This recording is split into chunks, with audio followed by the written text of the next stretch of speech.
चलिए शुरू करते हैं अनुपात और समानुपात पार्ट 3। सबसे पहले प्रश्न को अच्छा से समझ लेना है। पहला नंबर प्रश्न है, एक थैली में 216 रुपया थे जिनमें 1 रुपया 50 पैसे तथा 25 पैसे के सिक्के 2:3:4 के अनुपात में थे।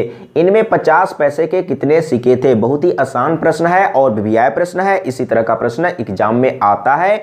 एक बार प्रश्न को अच्छा से समझना है। अगर प्रश्न समझ में आ गया तो बहुत ही आसान तरीके से सॉल्व हो जाएगा। तो यहाँ पर टोटल रुपया 216 रुपया दिया हुआ है और अनुपात जो दिया हुआ है सिक्कों का अनुपात है, तो आपको एक जैसा में लेके चलना है। तो एक जैसा में बदलने के लिए हमेशा अनुपात को चेंज करेंगे। जैसे यहाँ पर टोटल रुपया 216 रुपया है और अनुपात जो दिया हुआ है सिक्कों का अनुपात है, तो अनुपात को रुपया में बदलना होगा। हमेशा आपको बदलना है अनुपात को, यानी कि एक जैसा में लाने के लिए हमेशा अनुपात को चेंज करेंगे।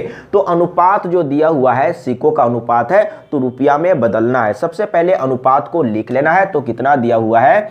2:3:4 दिया हुआ है। ये सिक्कों का अनुपात है, रुपया में बदलना है। 1 रुपया का सिक्का है, 50 पैसा का सिक्का है, 25 पैसा का सिक्का है। तो 1 रुपया का सिक्का यानी कि रुपया में है, तो उसको बदलने के लिए आपको कुछ भी नहीं करना है, लेकिन समझने के लिए 1 से डिवाइड करना है। यहाँ पर 50 पैसा का सिक्का है, तो 50 पैसा का 2 सिक्का रहेगा तब 1 रुपया होगा।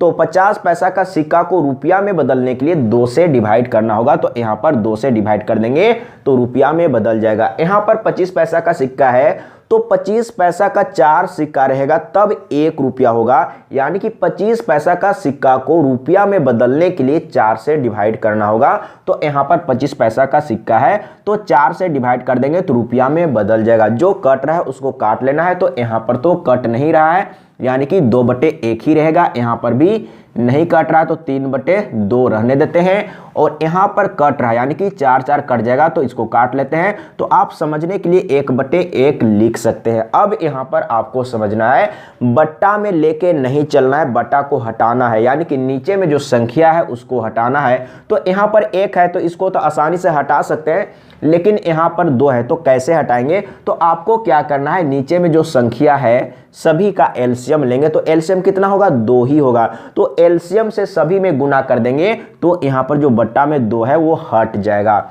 2 से गुना करेंगे तो यहाँ पर हो जाएगा 4। इसमें 2 से गुना करेंगे तो 2 और 2 कट जाएगा, तो यहाँ पर रहेगा 3। इसके बाद इसमें 2 से गुना करेंगे तो 2 एकम 2, यानी कि यहाँ पर 2 होगा। यानी कि ये जो अनुपात आया है रुपया का अनुपात आया है। अब आपको समझना है, क्या ज्ञात करना है, इनमें 50 पैसे के कितने सिक्के थे, यानी कि टोटल रुपया दिया हुआ है और आपको बताना है इनमें 50 पैसे के कितने सिक्के थे। तो टोटल रुपया कितना है? 216 है। तो सबसे पहले 216 लिख लेना है और अनुपात में जो भी संख्या है सभी को जोड़ के बट्टा में रखना है। तो कितना हो जाएगा?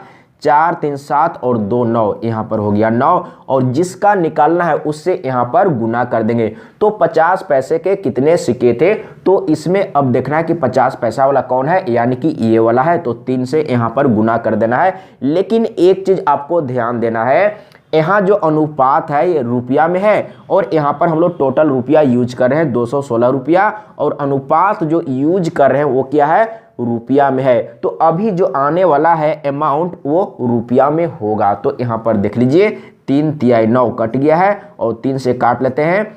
3 सते 21, इसके बाद 3 दूना 6, यानी कि आ गया है 72 रुपया। ये जो आया है रुपया में, यानी कि 50 पैसा का टोटल कितना रुपया है? तो 72 रुपया है। अब आपको समझना है, 1 रुपया में 2 सिक्का होगा, यानी कि 50 पैसा का 1 रुपया में 2 सिक्का होगा, तो 72 रुपया में कितना होगा? यानी कि 2 से गुना करना होगा। तो 72 गुने 2 कर देना है। तो कितना हो जाएगा? 2 दूना 4 और 2 सते 14, यानी कि 144 सिक्का होगा। तो देख लीजिए कहाँ पर है, तो घ ऑप्शन सही है। इस तरह का प्रश्न एग्जाम में आता है। अगर एक बार अच्छा से सीख लेंगे, समझ लेंगे, प्रैक्टिस कर लेंगे, तो इसी प्रश्न को आप फास्ट कैलकुलेशन करेंगे।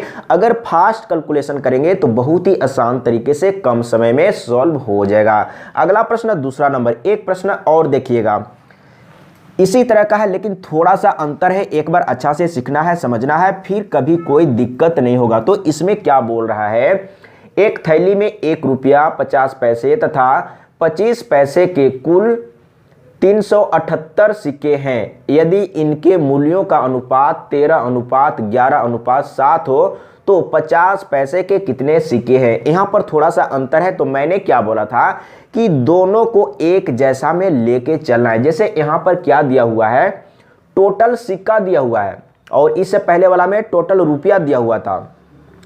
तो यहां पर कुल 378 सिक्के हैं, यदि इनके मूल्यों का अनुपात, यानी कि अनुपात जो दिया हुआ है मूल्य का अनुपात है, यानी कि रुपया का अनुपात दिया हुआ है, तो अनुपात को आपको चेंज करना होगा। रुपया में दिया हुआ है तो सिक्का में आपको चेंज करना होगा। एक चीज आपको हमेशा समझ लेना है कि कैलकुलेट करने के लिए दोनों को एक जैसा में रखना जरूरी है, और एक जैसा में लाने के लिए, एक जैसा में करने के लिए हमेशा अनुपात को चेंज करना है, ये माइंड में रखिएगा। तो सबसे पहले अनुपात को लिख लेना है, कितना है 13:11:7 ये दिया हुआ है, यानी कि रुपया का अनुपात दिया हुआ है, और टोटल सिक्का दिया हुआ है तो अनुपात को भी सिक्का में बदलेंगे। अब यहां पर आपको समझना है, तो कौन कौन सा है, 1 रुपया, 50 पैसा और 25 पैसा। अब यहां पर आपको समझना है 1 रुपया का टोटल, 1 रुपया का जो सिक्का है टोटल रुपया कितना है, यानी कि 13 रुपया है, तो कितना सिक्का होगा, यानी कि 13 ही होगा, इसमें आपको कुछ नहीं करना है। अब यहां पर आपको समझना है 50 पैसा का है, तो अब ये आपको समझना है कि अनुपात जो दिया हुआ है रुपया का अनुपात है, यानी कि 11 रुपया है। आपको समझना है कि ये रुपया में है और 50 पैसा का ये रुपया है, तो 50 पैसा का कितना सिक्का होगा, यानी कि 1 रुपया में 2 सिक्का होगा, तो आपको क्या करना होगा, इसको 2 से गुना करना होगा, तो 11 दूनी 22, यहां पर हो जाएगा 22। ये सिक्का में बदल चुका है। अब यहां पर आपको समझना है, यानी कि यहां पर रुपया में है और ये कौन सा सिक्का है, यानी कि 25 पैसा का सिक्का है, तो 1 रुपया में 25 पैसा का कितना सिक्का होगा, यानी कि 4 ठो सिक्का होगा, तो इसमें आपको 4 से गुना करना होगा, तो सिक्का में बदल जाएगा। तो कितना हो जाएगा, 7 चौके 28, यानी कि ये बदल चुका है। ये जो अनुपात आया है, यानी कि सिक्कों का अनुपात आया है और टोटल सिक्का दिया हुआ है। अब आपको क्या ज्ञात करना है, तो 50 पैसे के कितने सिक्के हैं, तो आपको क्या करना है, टोटल कितना सिक्का है, 378 है, और यहां पर देखिए ये जो अनुपात आया है सिक्कों का अनुपात आ चुका है, और पहले वाला जो अनुपात था ये रुपया का अनुपात था।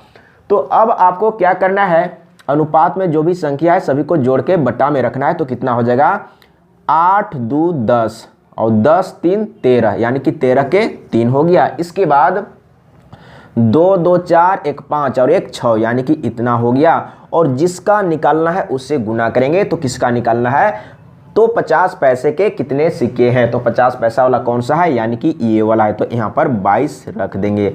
अब आपको समझना है तो कितने बार में कटेगा, यानी कि 9 सते 63, समझने का प्रयास कीजिएगा। 9 सते 63 होता है, तो 9 से काट लेते हैं, तो 9 सते 63। अब 9 से इसको काटते हैं, 9 से कटना चाहिए, तो कितना हो जाएगा, यानी कि 9 का 9, 9 दूनी 18, 9 तिया 27, 9 चौके 36, 9 चौके 36। अब यहाँ पर 1 बच गया, तो 18, यानी कि 9 दूना 18, समझने का प्रयास कीजिएगा।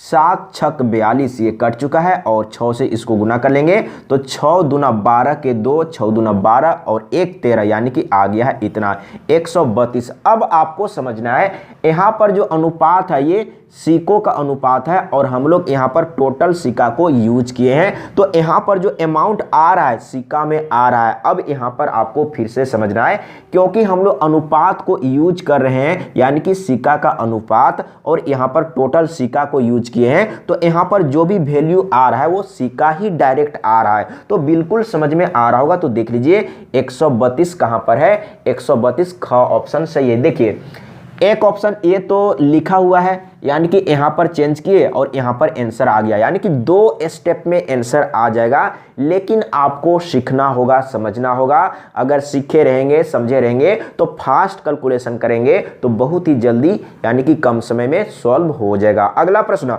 अब मैं सॉल्व करके नहीं बताऊंगा, इसको आपको सॉल्व कर लेना है, और मैं प्रश्न को दूंगा, एक बार अच्छा से सीखना है, समझना है, और ज़्यादा से ज़्यादा प्रश्न को सॉल्व करना है। और मैं आपको होमवर्क के लिए कुछ प्रश्न को दे देता हूं।